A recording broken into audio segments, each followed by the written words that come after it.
Can you guys hear that?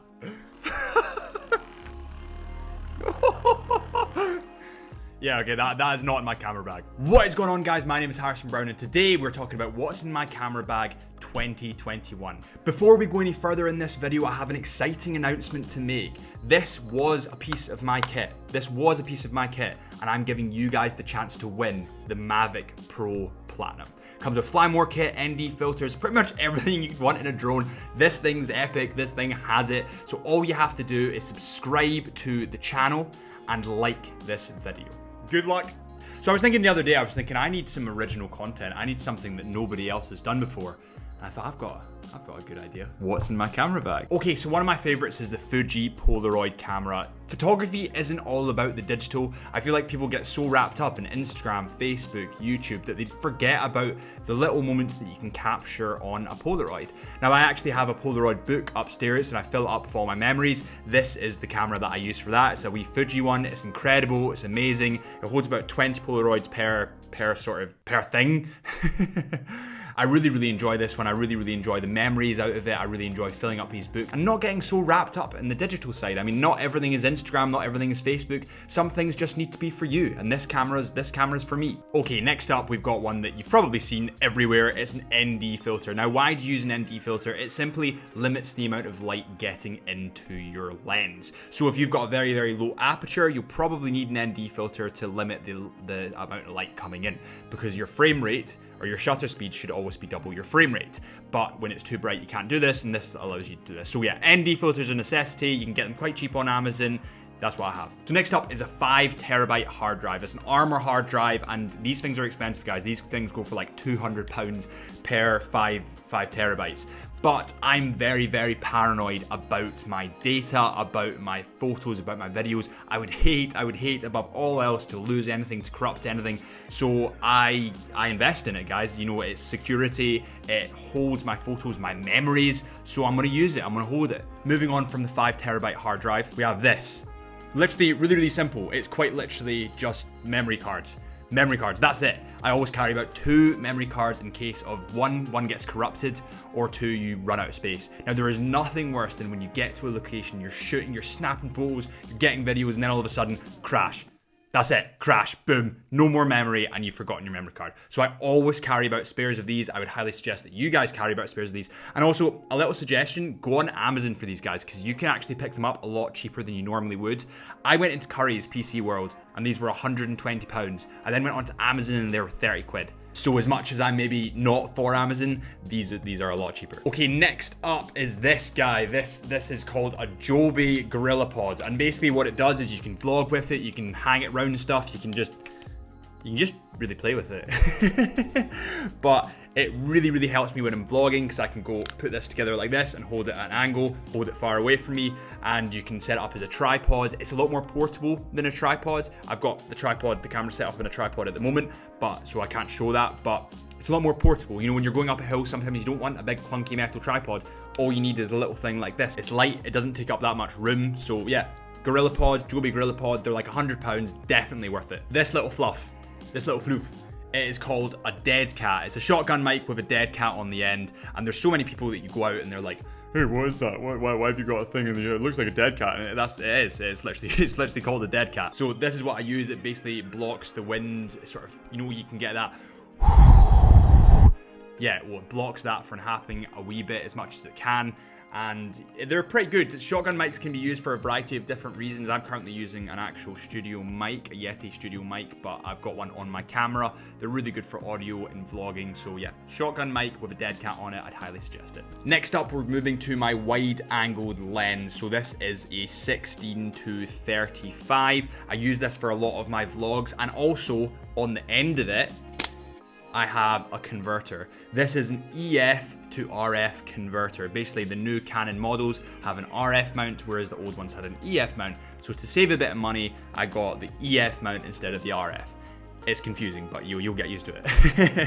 So I got that extremely good lens, amazing wide angle shots. It's one of my favorites, I have to say.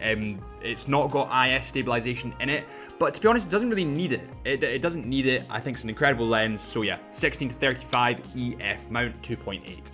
backup camera. This is the camera that I first started on, doing videography and photography like professionally. It's the GH5S. Now this doesn't have an in-body stabilization in it. They removed it from the previous generation, which don't ask me why they did it, but yeah. So I've got a kit lens on this, just standard kit lens, 12 to 60.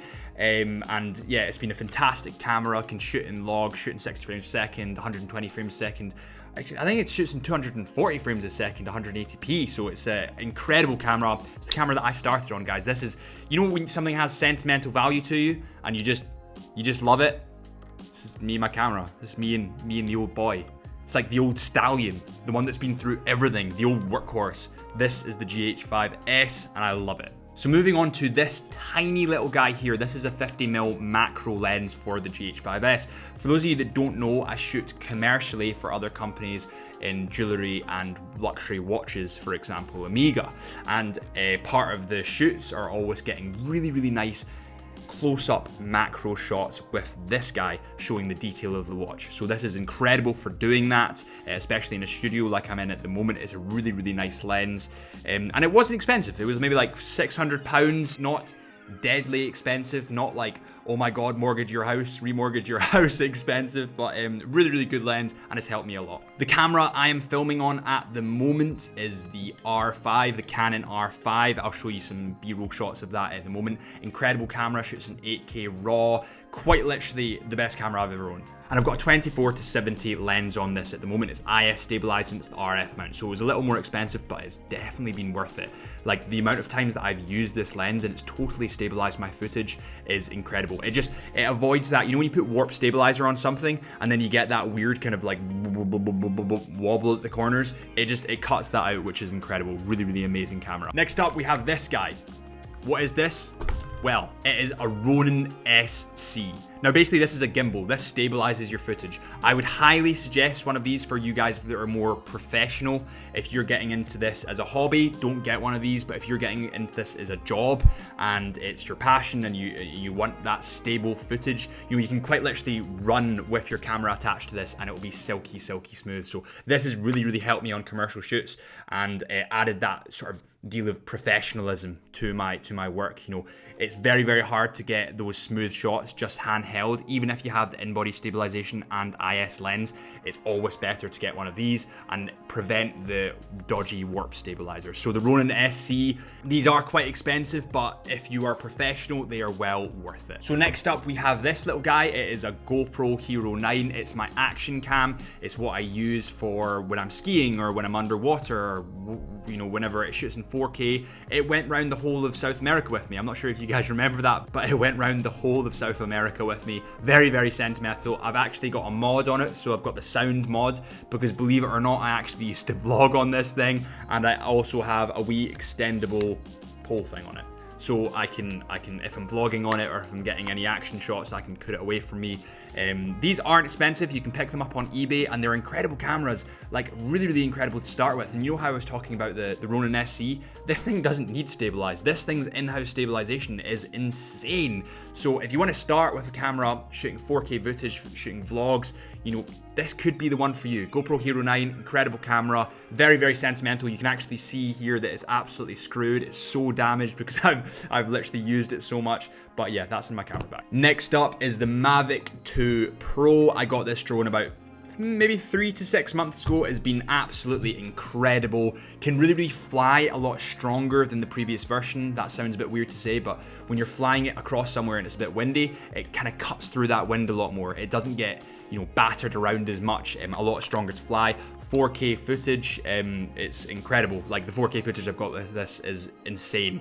You can control the aperture of it as well, which is a bonus, which is a really, really big bonus for me actually.